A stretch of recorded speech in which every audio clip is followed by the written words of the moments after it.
Bien, jóvenes, bienvenidos a esta sesión donde vamos a ver una revisión de algunos ejercicios, ejemplos clásicos de los temas que hemos venido revisando, como lo son carga eléctrica, ley de Coulomb, campo eléctrico, ley de Gauss, potencial eléctrico y energía eléctrica.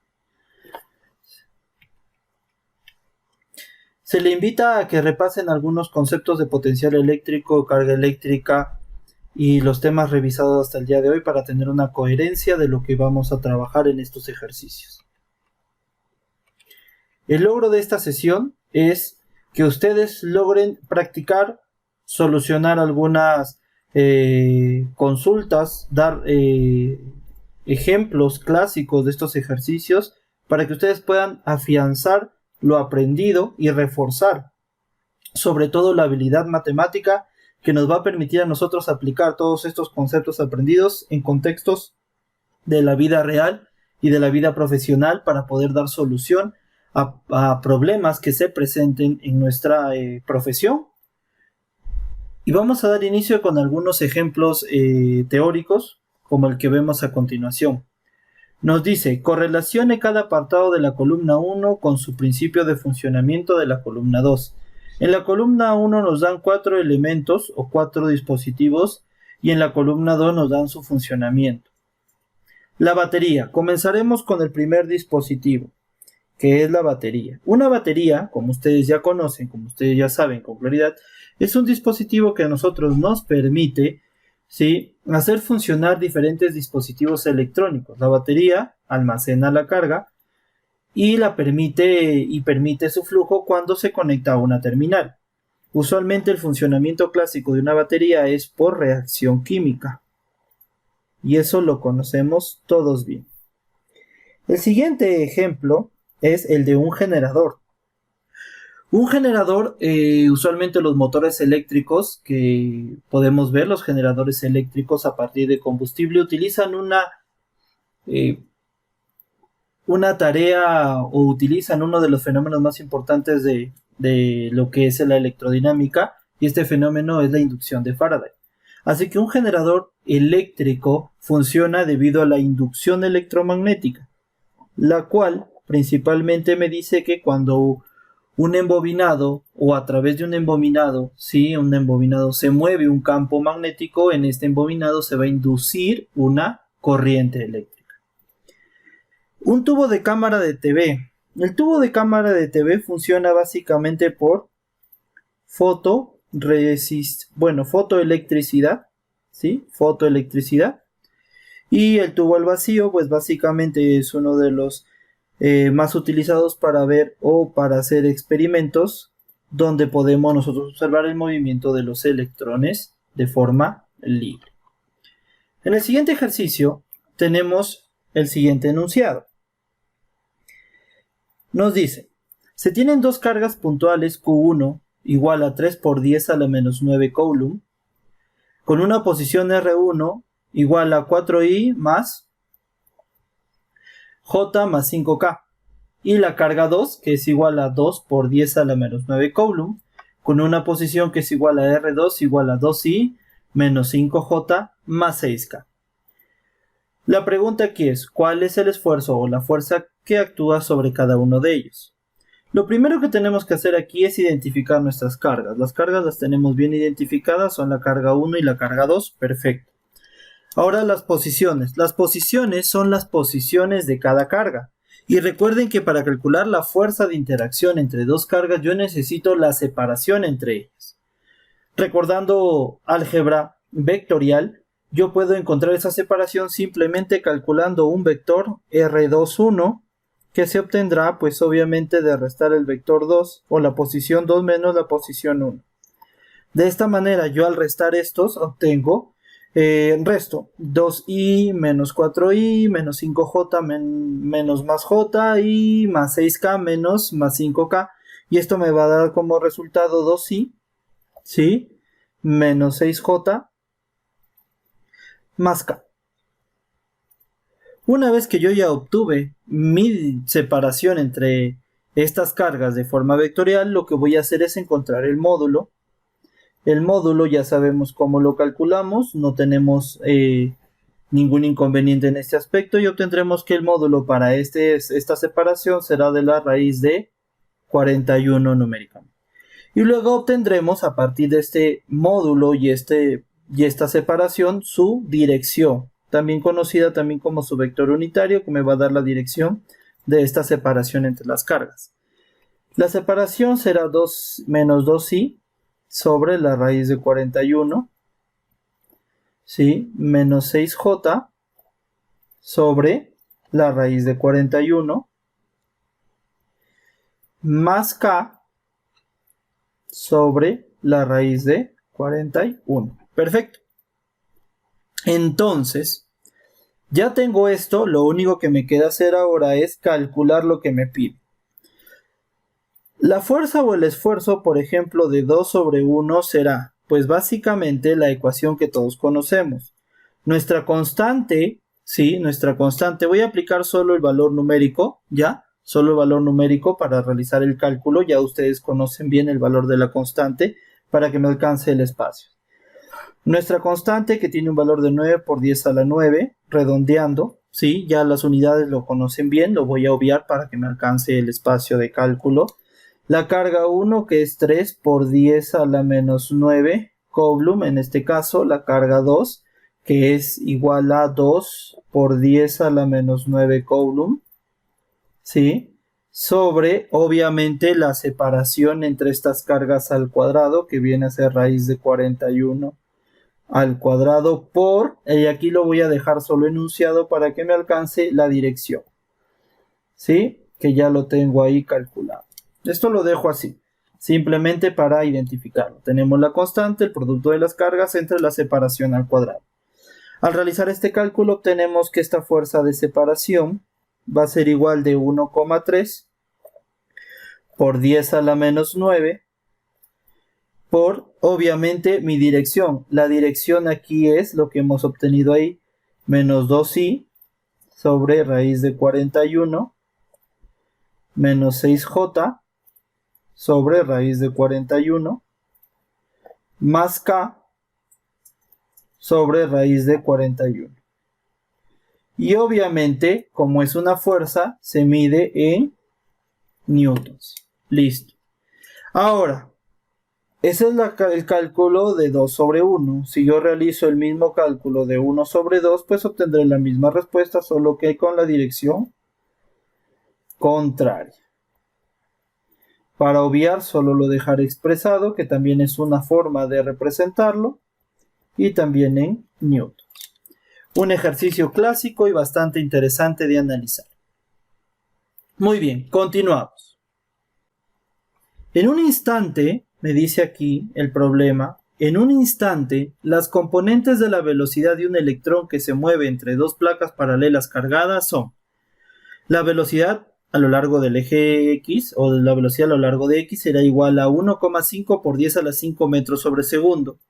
La velocidad en Y, sí, a lo largo de Y será igual a 0.30 por 10 a la 4 metros sobre segundo. Me dice si el campo eléctrico entre las placas está dado por E, un campo vectorial igual a 1,2 por 10 a la 4 newton sobre coulomb joules, me permite calcular o me pide calcular dos cosas. ¿Cuál es el módulo de la aceleración del electrón? ¿Listo? ¿Y cuál será el módulo de la velocidad del electrón cuando su coordenada X ha cambiado en 0.020 metros? Un dato bastante interesante. Si yo entiendo esta estructura, yo puedo decir que yo tengo una placa, ¿sí? Tengo por acá otra placa, y obviamente en este lado tengo la parte negativa y aquí la parte positiva. A través de la placa me dice que se va a mover un campo eléctrico. Este campo eléctrico lo voy a representar obviamente con esa letra. Como dice que es J, diré que es más J, hacia arriba. Y obviamente aquí es donde yo voy a tener pues una carga, que lo voy a representar con la letra Q. Esta carga, debido al campo, va a tener un movimiento muy similar al parabólico. Bajo esa idea es lo que yo tengo que analizar. Comienzo. Diré lo siguiente. Primero, parte A. Lo voy a hacer bien pegado acá para que podamos tener espacio para trabajar. Yo sé que una fuerza es igual a la carga por el campo eléctrico.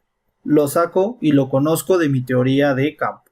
Y yo sé que la manifestación de una fuerza se puede representar por la masa y la aceleración de la partícula que está sufriendo esa manifestación de esa fuerza. Al realizar un despeje simple, yo obtendré que la aceleración simplemente va a ser la carga por el campo sobre la masa. Y esto es algo sencillo para lo que nosotros tenemos aquí, ya que tenemos un electrón. Del electrón, su carga y su masa es bastante conocida. De esta manera yo obtendré que la aceleración será la carga del electrón, lo conocemos, 1,6 por 10 elevado a la menos 19 coulomb. ¿Listo? El campo me dice que es 1,2, ¿sí? Por 10 elevado a la 4, ¿sí? A la 4 newton sobre coulomb en la dirección J sobre la masa, y la masa me dice que es del electrón 9,11 por 10 elevado a la menos 31 kilogramos. Al realizar estos cálculos, pues obviamente coulomb se van y obtengo una aceleración para esta situación igual a un valor de 21,1 por 10 elevado a la 14 metros sobre segundo al cuadrado. Listo. Ya obtuve, sí, ya obtuve la parte A, que es la aceleración del electrón. El electrón acelera, sí, obviamente en la dirección J, nunca se olviden la dirección J, igual a 21,1 por 10 a la 14 metros sobre segundo al cuadrado. Ahora voy a calcular de igual manera la parte B. ¿Qué me dice la parte B? ¿Cuál será el módulo de la velocidad o cuál será el módulo, sí, de la velocidad del electrón cuando su coordenada X ha cambiado en 0.020 metros? Interesante. Si yo parto de la idea que el movimiento, sí, a lo largo de la línea X o el eje X es un movimiento constante, entonces yo diré que 1,5 por 10 a la 5 metros sobre segundo es una constante. Del movimiento rectilíneo uniforme que todos conocemos, haciendo simplemente una aproximación ideal a este caso, yo diré que el tiempo para este caso de movimiento constante estará en función a lo desplazado respecto a la velocidad que le toma desplazarse. Esto será igual a, me dice que se ha desplazado en 0,020 metros y que la velocidad es 1,5 por 10 a la 5 metros sobre segundo. ¿Listo? Metro y metro se va. Ya está. Entonces aquí yo voy a obtener un valor de tiempo igual a 1,3 por 10 elevado a la menos 7 segundos. Ya tengo entonces mi tiempo. Ya está. Ya tengo mi tiempo. Como ya tengo el tiempo, yo simplemente recuerdo la velocidad en Y, para este caso, que lo voy a analizar como un movimiento acelerado, será pues una velocidad en Y inicial más la aceleración por el tiempo, que nosotros ya conocemos muy bien esta ecuación. La velocidad en Y será entonces 0,30 según el dato del problema, 0,30 por 10 elevado a la 4 metros sobre segundo, más la aceleración que lo calculamos hace un momento, 21,1 por 10 elevado a la 14. ¿Listo?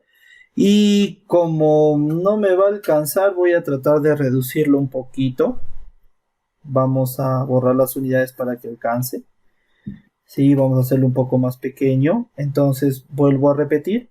Tengo la velocidad inicial según datos 0,30 por 10 elevado a la 4 más la aceleración que es 21,1 por 10 elevado a la 14 por el tiempo que me dice que es 1,3 por 10 elevado a la menos 7. Listo, ya está. Ahora al realizar el cálculo obtengo que la velocidad en Y para este caso va a ser igual exactamente a 27,4 por 10 elevado a la 7 metros sobre segundo. Y de esa manera obtengo el módulo de la velocidad en el electrón a lo largo de este eje. Sí, profesor, ¿por qué el eje Y? Como me dice que la aceleración solo afecta a la dirección J, y voy a asumir que la dirección J será Y, y la dirección X es Y. A lo largo de X, ¿sí? Y es constante, ¿listo? Y en Y sí varía. Aplicación final. Revisamos el siguiente enunciado. Un objeto delgado, ¿sí? Con forma de anillo, de radio A, me dice que el radio es A, tiene una carga total de más Q. ¿Listo? Tiene una carga total de más Q. Distribuida de una manera uniforme sobre este anillo. Determina el potencial eléctrico en un punto P a lo largo de su eje a una distancia X del centro. Véase la figura, acá está la figura, sea Q la carga por unidad de longitud, Coulomb sobre metro. Esto es interesante y esto es bastante curioso. Este tipo de problemas muchas veces se soluciona de una manera directa y muchas veces también se utiliza para calcular el campo eléctrico de una manera directa. Ustedes pueden buscar mucha información y ejercicios solucionados de este ejercicio y van a encontrar una enorme variedad.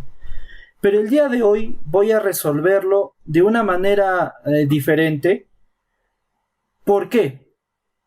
Porque aunque me tome un poco de detalles matemáticos curiosos, voy a tratar de desarrollarlo paso a paso con toda la explicación como usualmente obvian en muchos solucionarios. Y la idea es que el estudiante logre entender cómo se solucionan estos tipos de problemas de forma correcta y completa.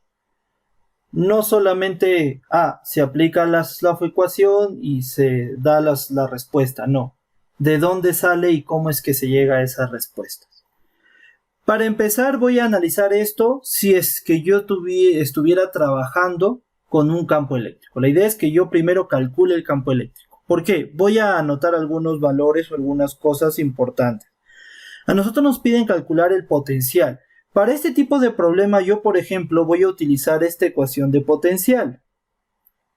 El potencial será igual a menos la integral del campo por un diferencial de posición, es decir, un diferencial de distancia entre el punto donde quiero calcular este potencial y la fuente que me genera, ¿sí?, el campo. En este caso, como el anillo tiene una distribución de carga y esta distribución de carga va a generar un campo, pues ahí están todos los datos que nosotros necesitamos.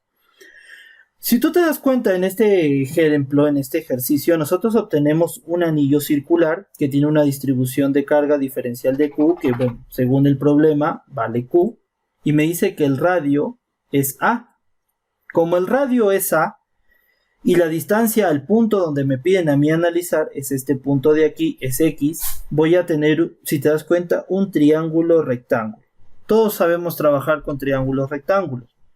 Por Pitágoras, sin mucha complicación, yo diré, si este cateto de acá vale X y el cateto opuesto al ángulo θ vale A, la hipotenusa R por Pitágoras tendrá un valor de simplemente X al cuadrado más A al cuadrado, todo esto elevado a la 1/2.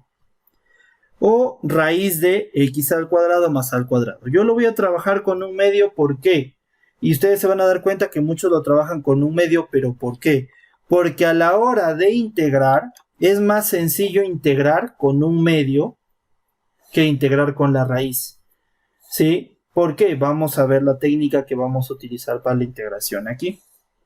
Entonces yo ya tengo nuestra hipotenusa. Listo, perfecto.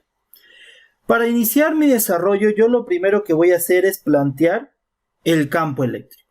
Por teoría yo sé que un diferencial de campo es igual a la constante eléctrica. Voy a resumirlo, porque muchos utilizan la constante eléctrica, no K, es igual a 1 sobre 4pi permitividad sub 0. Listo, ya está. Eso de ahí, pero yo lo voy a dejar como la constante eléctrica para poder simplificar un poco el desarrollo y que me pueda alcanzar. ¿Listo?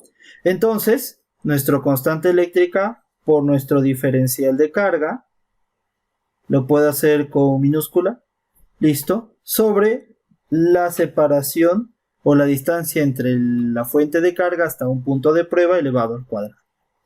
Ahora, es curioso porque yo no tengo diferencial de campo. Si te das cuenta, el diferencial de campo es este de acá.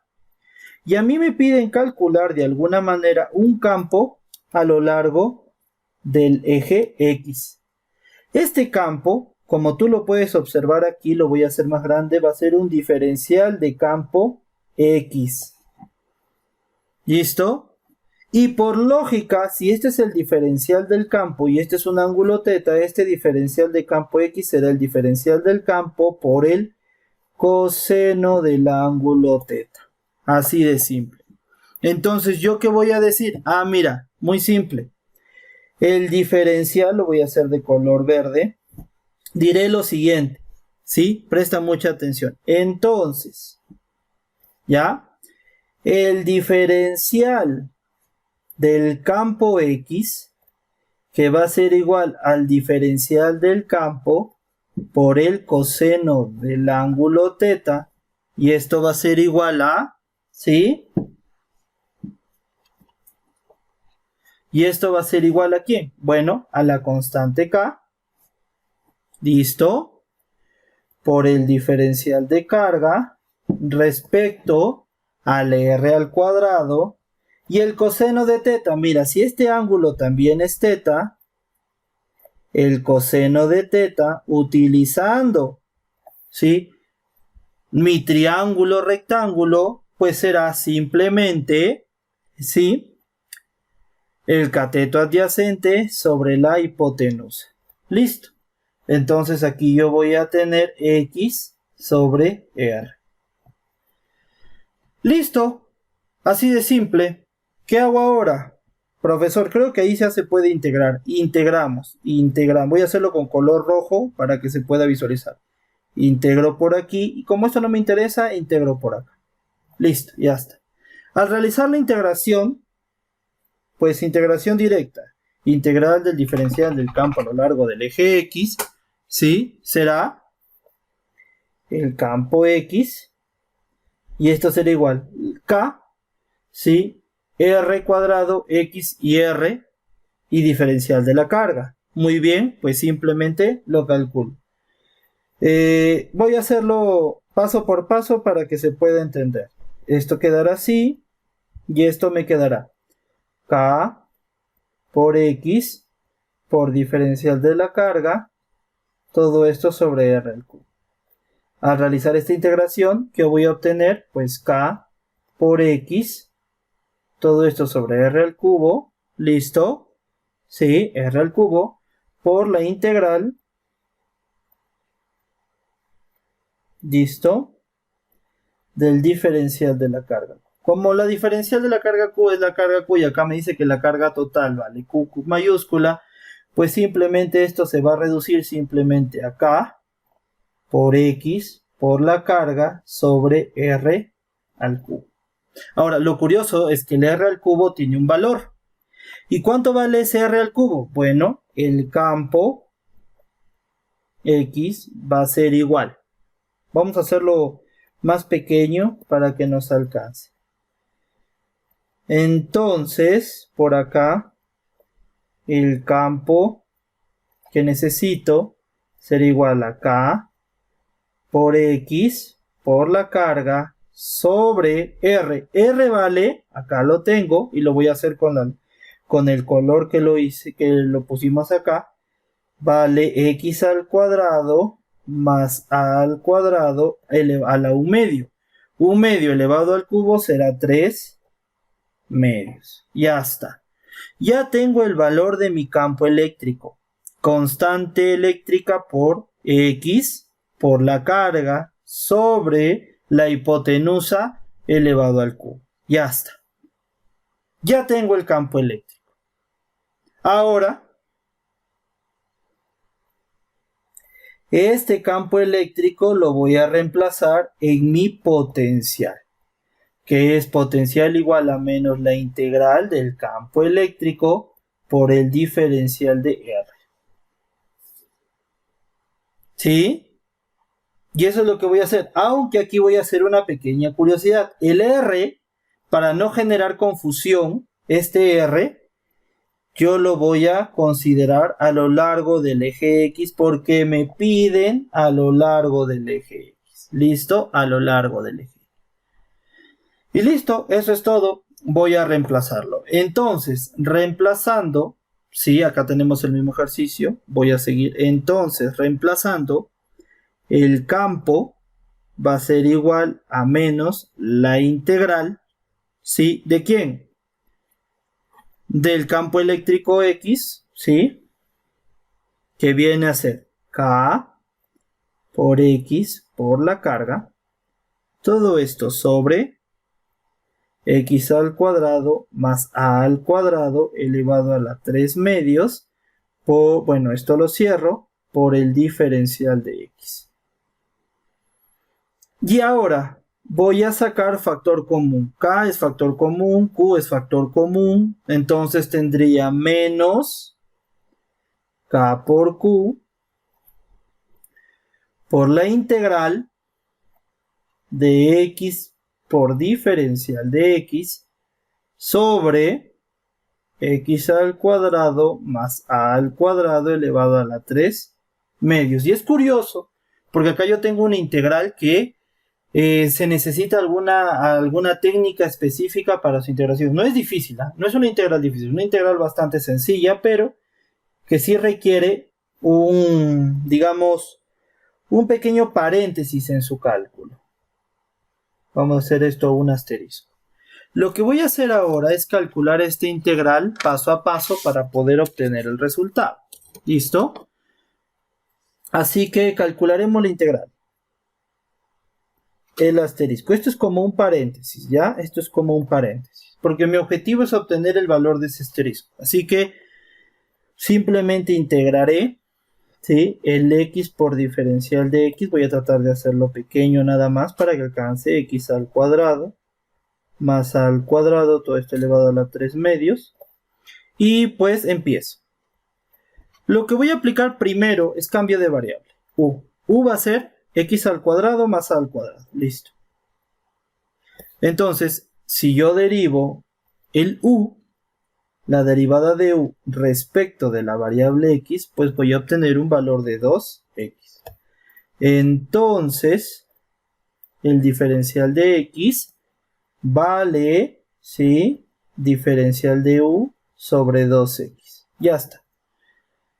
Entonces, ¿yo ahora qué hago? Reemplazo, ¿sí? Reemplazo esto. Esto lo voy a reemplazar aquí.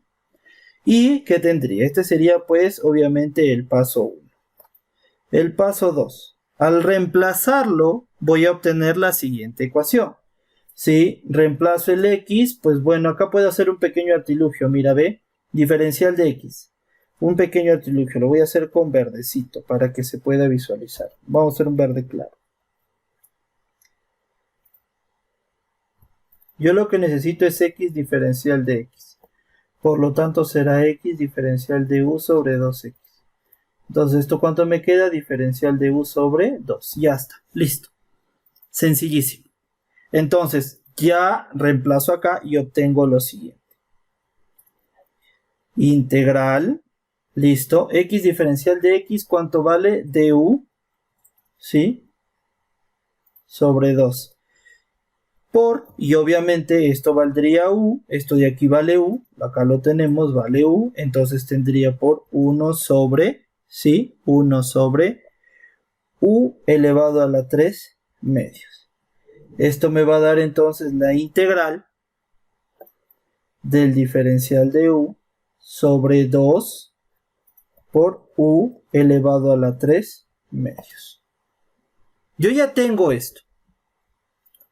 Si lo sigo desarrollando, el 1 medio es un valor constante, sale, y esto será la integral del diferencial de U sobre U elevado a la 3 medios. Ah, mira, interesante. Con otro color para que se pueda visualizar. Esto de aquí, que lo estoy encerrando, ¿sí? Se puede integrar, ¿sí? Por la integración por potencia, ya lo sabemos. Considerando, ¿sí? Una integración así, integral de u elevado a la n diferencial de u, esto será igual a u a la n más 1 sobre n más 1. Esto ya ustedes lo conocen bien. Considero a n igual menos 3 medios, obviamente, porque esto sube. Y si yo considero esto, 3, el paso 3 será, entonces, ¿sí? La integración correspondiente de esto me va a dar 1 medio por, ¿sí? U elevado a la n más 1 sobre n más 1. Esto me va a dar como resultado menos 2 sobre raíz de u. Ya es cuestión solo de que lo calculen, ¿no? Ya aquí no hay mucha complejidad básicamente, es simplemente cálculo. Ya es solo reemplazar y sale. Listo. Ya está. 2 y 2 se van. Y esto me va a quedar menos 1 sobre raíz de u. Como yo ya tengo esto, ¿sí? Si yo lo reemplazo ahora con el u como corresponde, esto sería igual así. Presten mucha atención. Menos 1 sobre raíz de, y el u lo voy a hacer con el color que lo habíamos cambiado. X al cuadrado más a al cuadrado. Entonces, reemplazando esto en el asterisco, ¿sí? Reemplazando en asterisco, yo tendría que, conclusión con morado, el potencial va a ser igual a menos K por Q por menos 1 sobre raíz de X al cuadrado más A al cuadrado. Y esto será igual a la constante K por la carga Q por 1 sobre la raíz de X al cuadrado más A al cuadrado. Y de esa manera se obtuvo correctamente el cálculo del potencial para este anillo circular. Muchas gracias. Espero que haya servido esto y nunca se olviden identificar qué es lo que se ha aprendido hoy, qué dificultades se tuvo, qué es lo que tenemos que reforzar y dónde aplicaríamos estos conceptos en nuestra carrera profesional. Muchísimas gracias y hasta otra oportunidad.